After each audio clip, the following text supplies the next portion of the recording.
السلام علیکم۔ آج ہم ایک ایسے موضوع پہ بات کریں گے جو پاکستان کے ہر گھر، ہر محفل، ہر رشتے، ہر ٹاک اور ہر سوشل میڈیا فیڈ کا ایک اہم پہلو بن چکا ہے۔ خوبصورتی ہمارے معاشرے کا ایک اہم پہلو ہے، لیکن مسئلہ یہ ہے کہ اس کو ہم ضرورت سے زیادہ فوقیت دے رہے ہیں۔ چاہے بات شادی کی ہو، بہن بھائی کی آپس کی کمپیریزن ہو، یا پھر فرینڈس کے بیچ کیجول کمنٹس، ہم اکثر ایک انسان کی فزیکل اپیرنس کے آگے کچھ دیکھنا نہیں چاہتے، نہ ہی پسند کرتے ہیں۔ کسی کو ہم بونا کہتے ہیں، کسی کو ہم کالا کہتے ہیں، یا پھر کسی کو ہم موٹے ناک والا کہتے ہیں۔ اس طرح کے عام الفاظ ہم عام دنوں میں کیئرلیسلی استعمال کر رہے ہوتے ہیں۔ خوبصورتی کا پریشر آخر کیوں ہے؟ سٹارٹ ہم کرتے ہیں کہ رشتوں والوں کی سے۔ جب رشتے کی بات آتی ہے تو خصوصاً لڑکی کے معاملے میں ہر رشتہ والی آنٹی کا یہ سوال ہوتا ہے کہ لڑکی کتنی گوری ہے، اس کا ویٹ کتنا ہے، یہ ہائٹ اس کی زیادہ ہوتی تو تھوڑا بہتر ہوتا۔ اس طرح کے ویریس سوالات آج کل تو لڑکوں کے بارے میں بھی دیکھیں، اب ایڈز آ رہی ہوتی ہیں اور لڑکے بھی اپنے آپ کو گورا کرنا چاہ رہے ہوتے ہیں، لڑکی کی لمبائی پہ بڑا وہ امپورٹنس دی جاتی ہے۔ پھر ہم میڈیا کو دیکھ لیں، کسی بھی چینل یا پلیٹ فارم کی بات کریں، سوشل میڈیا ہو، ٹی وی چینلز ہوں، کوئی بھی سوشل میڈیا پلیٹ فارم ہو جائے، ہم لوگ خوبصورت بنانے والی کریمز کی ایڈز سارا وقت دیکھ رہے ہوتے ہیں۔ فیئر ان 7 days، انسٹنٹ گلو وائٹننگ سیرم، جیسے اب میں برانڈس کے نام نہیں لے سکتی فار آبویس ریزنس۔ اسی طرح ہم اگر کسی کیمسٹ کی شاپ پہ بھی جائیں تو skin whitening, skin brightening, skin lightening کے بے شمار پروڈکٹس ہمیں نظر آ رہے ہوتے ہیں، اور پارلرز صبح سے لے کر شام تک rush, facials, bleaches, glutathione drips, jawline contouring, lip fillers, permanent make up, microblading and what not جیسے خوبصورت ہونے ایک چوائس نہیں، ہمارے معاشرے کی اب ایک مجبوری بن گئی ہے، جس کو سوشل میڈیا جیسے ٹک ٹاک، فیس بک وغیرہ نے اور پذیرائی دی ہے۔ اب ہمارے کین ڈال کو ہی دیکھ لیں، وہ دوسروں کو چوڑا مسلی وغیرہ کہتا ہے، دوسروں کے بارے میں فزیکل اپیرنسز کے بارے میں کمنٹ کرتا ہے، لیکن آپ اس کو دیکھیں، he was so unhappy with his physical appearance کہ اس نے اپنے پورا چہرہ ہی بدل دیا۔ تو یعنی کہ آج کل خوبصورت ہونا ایک اٹس کمپلسری، اٹس مینڈیٹوری۔ لیکن یہ مسئلہ صرف ہمارا سوشل نہیں ہے، it's not a social issue, it's a political one. Pakistan میں آپ دیکھ لیں، اگر ہم ابھی کی بات نہ کریں، ہم تاشکند ایگریمنٹ کی طرف جائیں تو قدرت اللہ شہاب اپنی بک میں لکھتے ہیں کہ جب ایوب خان سوویت یونین گیا تو وہ بہت ٹینس تھے اور پریشان تھے، لیکن جیسے ہی انہوں نے لال بہادر شاستری کو دیکھا، اس کا چھوٹا قد، دبلا پتلا بدن دیکھ کر ایوب خان صاحب نے مذاق اڑانا شروع کر دیا۔ اس پر سوویت یونین، بلکہ یہ بھی لکھتے تھے کہ وہ اس کو سیریس لے ہی نہیں رہا تھا۔ پھر اس پہ سوویت یونین کا جو میڈیٹر تھا وہ تھوڑا چڑھ گیا، اس نے پھر آگے سے ایوب خان کو ٹاٹ سم سینس انٹو ہم کہ تم اس آدمی کا مذاق اڑا رہے ہو کہ جو تم سے اپنی باتیں منوا رہے ہیں، تمہیں یہاں تک لیا ہے، تم دونوں برابر کی سیٹ میں بیٹھے ہوئے ہو، and yet you are making fun of ہم۔ یہ سن کر ہمارا خوبصورت پریزیڈنٹ چپ ہو گیا اور تاشکند ایگریمنٹ سائن ہو گیا۔ یہ سین ایک بہت سمبولک سین ہے۔ ہم شکلوں پر ہنس لیتے ہیں، لیکن ہم کام اور قابلیت کو نظر انداز کر دیتے ہیں۔ اسی طرح آج بھی ہمارا حال کچھ مختلف تو نہیں ہوا، Pakistan has not evolved, rather it has devolved. جب عمران خان پرائم منسٹر بنا، زیادہ کمنٹس اس کی خوبصورتی پر فوکس تھے کہ oh the most beautiful prime minister of Pakistan, the handsomest prime minister of Pakistan, finally a good looking prime minister. اس کی پرسنالٹی ہے، وہ جب آتا ہے تو اس کی ویڈیوز وائرل ہوتی تھی when he would walk into a meeting room and everything and things like that۔ اگر ہم آج کے دیکھیں، حال ہی میں جنید صفدر کی شادی ہوئی، ویسے ہی لک ریلی گڈ بائی دا وے، ماشاء اللہ۔ تو ہم نے سوشل میڈیا پہ مریم اورنگزیب اور مریم نواز کی دھوم مچ گئی، لیکن nobody focused on the groom, hardly anyone focused on the bride, but the entire focus was on Maryam Nawaz and Maryam Aurangzeb.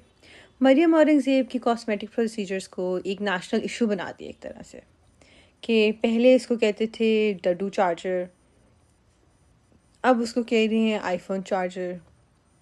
کسی نے اس کے مذاق اڑا رہے ہیں انسٹاگرام کی ویڈیوز میں، اس کے وہ استعمال کر کے، فلٹرز استعمال کر کے، پہلے اس کا ناک بڑا تھا اور اب اس کا لیکن ٹوٹ فیس ہے، تھنگز لائک دیٹ۔ کسی نے یہ نہیں پوچھا کہ یہ خاتون اپنی جاب کیسی کر رہی ہیں، is she capable to be a part of the political system of Pakistan, یہ کیسا پرفارمنس دے رہی ہے اپنے صوبے میں؟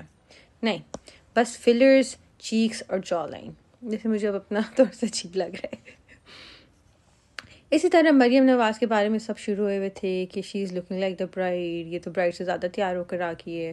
اور برائڈ کے بارے میں نے ایک دو کمنٹس پڑھے کہ اس نے ہر تینوں ہی فنکشنز پہ ایک جیسا ہیئر اسٹائل بنا کر آ گئی ہے، وچ از ویری ویئرڈ. لیکن ہمارے پولیٹیشینس کی بھی یہاں پہ تھوڑی سی غلطی آتی ہے کہ اب ہمارے پولیٹیشینس میں be because of the social influence and the pressure, ان کے لیے اب اب ہر ایونٹ ایک فیشن ڈسپلے بن چکا ہے کہ کس نے لوئی ویتون کا بیگ اٹھایا ہوا ہے، کس نے کارٹیے کے بریسلیٹس پہنے ہوئے ہیں، کس نے ڈیزائنر شوز پہنے ہوئے ہیں، کس کے پاس لیٹسٹ آئی فون ہے، کس نے high and designer Pakistani designer پہنا ہوا ہے. میں نے خود ایک دفعہ ایک ایونٹ اٹینڈ کیا تھا اور وہاں پہ کافی بڑے ریپرزینٹیٹیوس آئے ہوئے تھے، ایم پیز آئی ہوئی تھیں، اور ان میں سے کسی کے پاس میں نے کوئی لوکل پروڈکٹ نہیں دیکھا.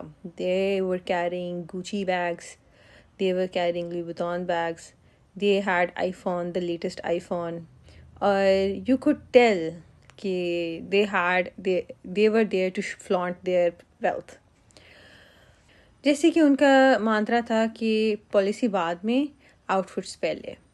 اور صرف پولیٹیشینز ہی نہیں، ہمارے انفلوئنسرز دیکھ لیں، ٹی وی ہوسٹ دیکھ لیں، نیوز اینکرز دیکھ لیں، وہ سب ایک ریس میں لگ گئے کہ کون ینگ دکھتا ہے، کون گورا دکھتا ہے، کون امیر دکھتا ہے، بے شک اندر سے کھوکھلے ہوں، which is not a bad thing, it's to each their own. لیکن مسئلہ پتہ کیا ہے، جو انیس اختر کی جب شادی ہوئی اس پہ کمنٹس بڑے عجیب ہیں، اس کی بیوی پہ negative comments, like seriously nobody talked about کہ اس کی ایجوکیشن کیا ہے، اس کی پرسنالٹی کیسی ہے، اس کے ویلیوز کیسے ہیں، کیا وہ پاکستان کو فیوچر میں لے کر چلے گی، because obviously P M L N is a hereditary political party. تو ایونچولی علم جو جائے گا پولیٹیکل پارٹی کا وہ جنید صفدر کو ہی جائے گا. And who knows one day that woman might become the first lady of Pakistan اور پنجاب فار دیٹ میٹر. لیکن کسی نے یہ نہیں دیکھا، بس سب کا فوکس ہے کہ اس شکل کیسی ہے، اس نے کپڑے کیسے پہنے ہوئے ہیں، وہ کتنی گوری ہے.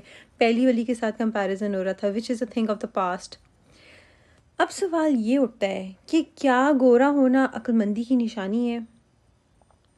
ہم گورے پن اور خوبصورتی کو عقل مند اور کیپیبلٹی کے مترادف سمجھنے لگ گئے ہیں، جبکہ ایسا بالکل بھی نہیں.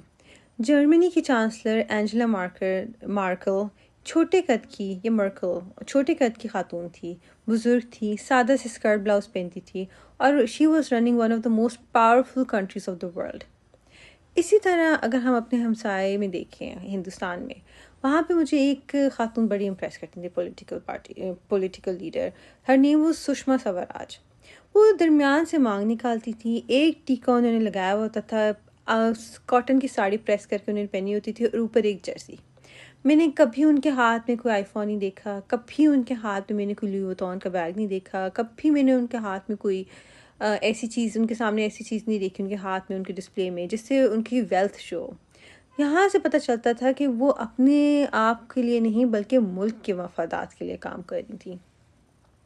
اسی طرح آپ دیکھ لیں جسنڈا آرڈن کو، کبھی اس نے ہیوی میک اپ نہیں کیا، کبھی اس نے ڈیزائنر کلوتھس نہیں پہنے. She used to present herself very plainly, in a very plain manner.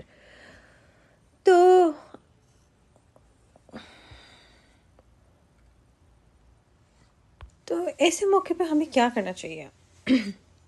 آخر ہم پاکستانی دوسروں کی شکلوں پہ کیوں اتنا فوکس کرتے ہیں، ان کی حرکتوں پہ کیوں نہیں کرتے؟ کیوں ہم فیئرنیس کو لیڈرشپ کے ساتھ اور انٹیلیجنس کے ساتھ جوڑتے ہیں؟ کیوں ہم اپیرنس کو اچیومنٹ سے اوپر سمجھتے ہیں؟ شاید اس لیے کہ ہمیں بچپن سے یہی سکھایا گیا ہے کہ خوبصورت ہوگے تو ایکسیپٹڈ ہوگے، گوری ہوگی تو رشتہ ملے گا، پتلی ہوگی تو سکسیس ملے گی. لیکن یہ سب جھوٹ ہے. Success does not come from beauty. آپ کے پاس ایمپتھی ہونی چاہیے، آپ کا کریکٹر اچھا ہونا چاہیے، اور ہمیں اپنی سوچ بدلنے کی بہت اشد ضرورت ہے، کیونکہ پاکستان نیچے سے نیچے گرتا جا رہا ہے اور ہمارے ایلیٹ اوپر سے اوپر جاتے جا رہے ہیں فار ون ریزن اونلی، اور ہم لوگ بلائنڈ آئی کر کے بیٹھے ہوئے ہیں. خیر، let's see where it goes. Let's see how long it will take for us Pakistanis to realize that looks are not everything. Bye.